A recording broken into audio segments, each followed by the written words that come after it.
How workers fought for their rights and won. Real examples. Have you ever wondered how workers managed to secure their rights over the years? It is a fascinating journey filled with determination and courage. Workers have fought hard for their rights through collective action, legal battles, and organized labor movements. Knowing your rights means understanding the history behind these victories and how they shape workplaces today. At the heart of this struggle is the right to organize into unions, bargain collectively, and improve working conditions. Early efforts included strikes and protests that demanded fair wages, reasonable working hours, and safer environments.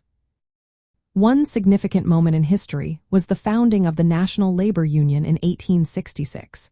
This was the first national labor group in the United States. They promoted the slogan of an 8-hour workday: 8 hours for work, 8 hours for rest, and 8 hours for what you will. This idea gained momentum over the years and influenced later laws that set work hour limits. Another key event was the Toledo Autolite strike in 1934.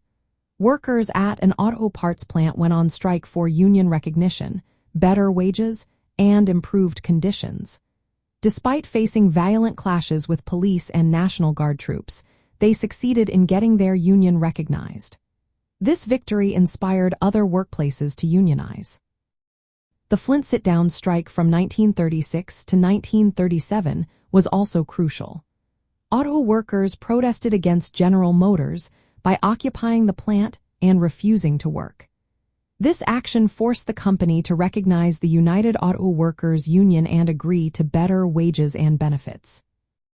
Legislative victories played a big role too.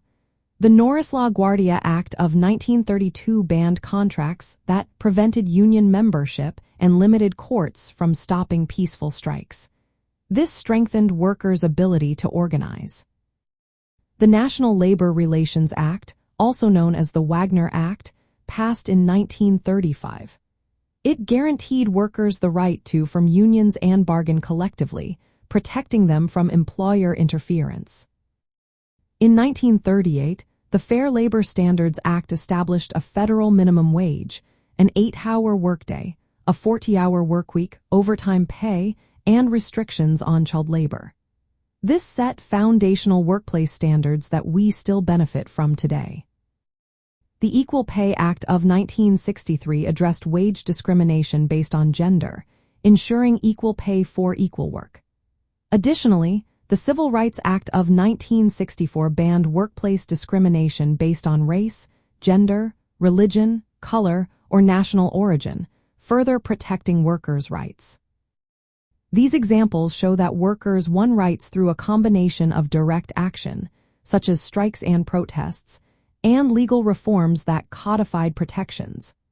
Understanding these rights helps workers today recognize the legal backing for unionizing, fair wages, safe working conditions, and protection against discrimination. Knowing your rights today includes recognizing the right to join or form a union without fear of retaliation. It also means understanding protections against unfair labor practices and discrimination. Workers should know the legal standards for wages, hours, and working conditions. Additionally, being aware of the right to safe workplaces and the ability to refuse unsafe work is essential. By learning from these historical victories, workers can better advocate for their rights and ensure those rights are respected in their workplaces.